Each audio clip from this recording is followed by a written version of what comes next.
Many thanks for staying on News 360. Time now to turn attention to our mission segment. And there, persons with disability have raised concerns ahead of the 2016 elections.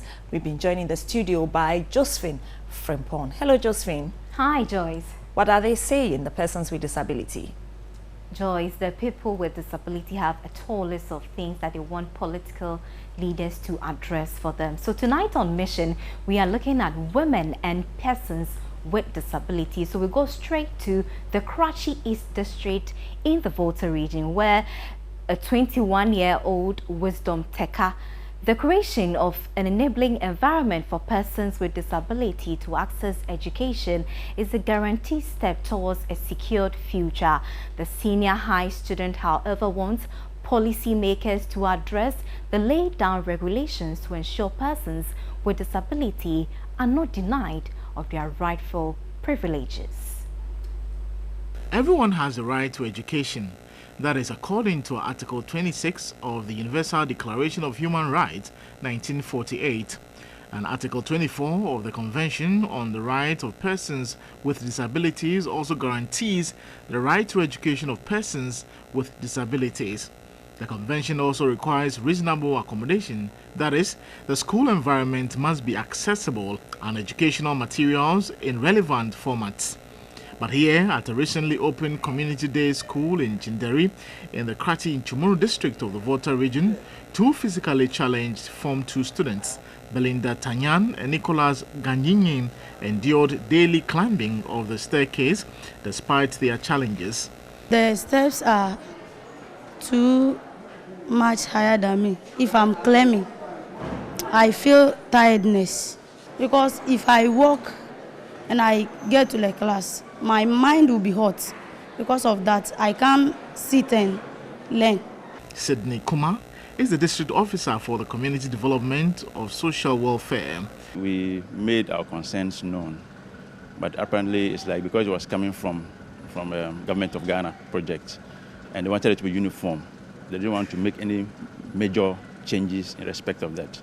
So that is how come we have that project as it is. But in respect of other projects that the Assembly has itself put up, we've taken persons with disability into consideration, and appropriate steps have been taken in respect of making it friendly to them. Meanwhile, 21-year-old Wisdom Telka, a resident of Dambai and the Karachi East District of the Volta region, who rides several kilometers to school every day, also shared his experience. If the rain's coming like this, then I begin to run fast, and I'm very tired, and I don't join ensemble because my bicycle is too long, and if you want to join them, maybe I may hurt somebody. So because of that, I don't join ensemble. We realized that you were struggling to even come in. Is that the routine every day? How difficult is it for you if you don't get people to help you? It means I will remain there.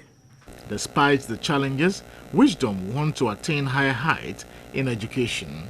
At times, I can be in the class, junior examination, they'll come and sack because they say this thing, the school fees is not for them, it's for the government, so they cannot consider me. So why are you so determined to go to school? Because if I stop school, it will worry me, because I don't want to come and beg again, because I want to, so that one day, what I'm suffering, I could able to capture it.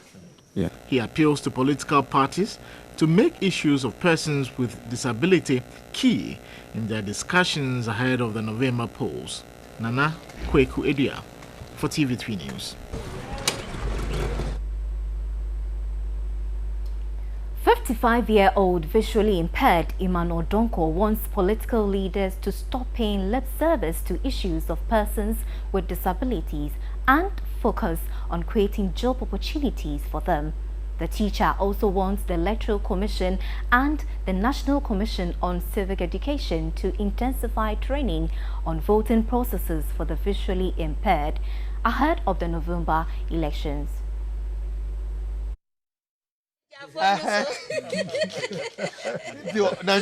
Emmanuel Donko is a resident of a farming community near Dambai in the Karachi East District of the Volta region. Whilst in the area, The news team decided to pay him a visit. Emmanuel then revealed that aside teaching, he farms. He then led us to his farm.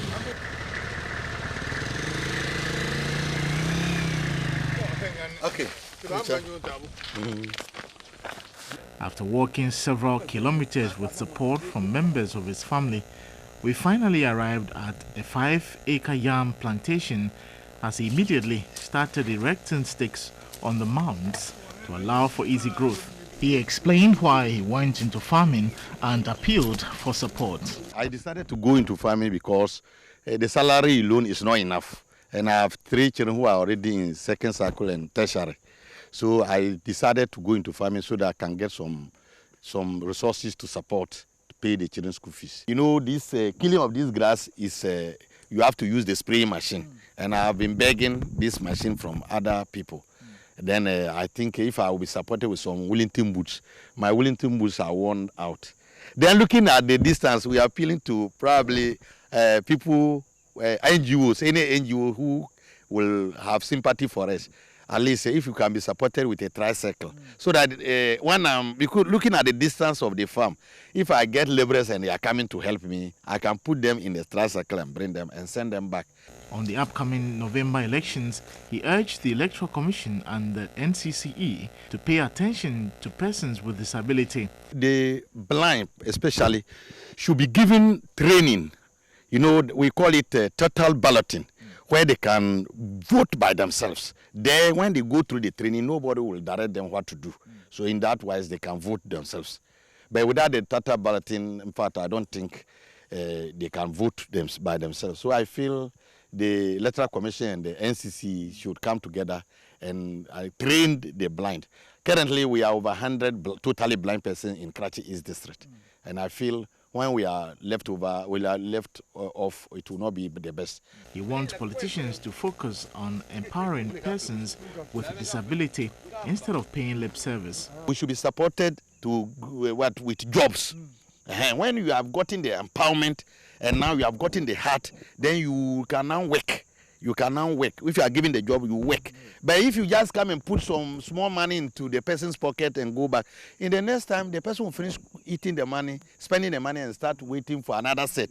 But if I have my job now, even if I don't have work now, I know by August, if it should rain, by August I will start uprooting yams. And I can live on this farm for the next year. Emmanuel urged his colleagues who beg for arms to stop and persevere to do something for themselves. From Ofosu, Nana Kweku Edua for TV3 News.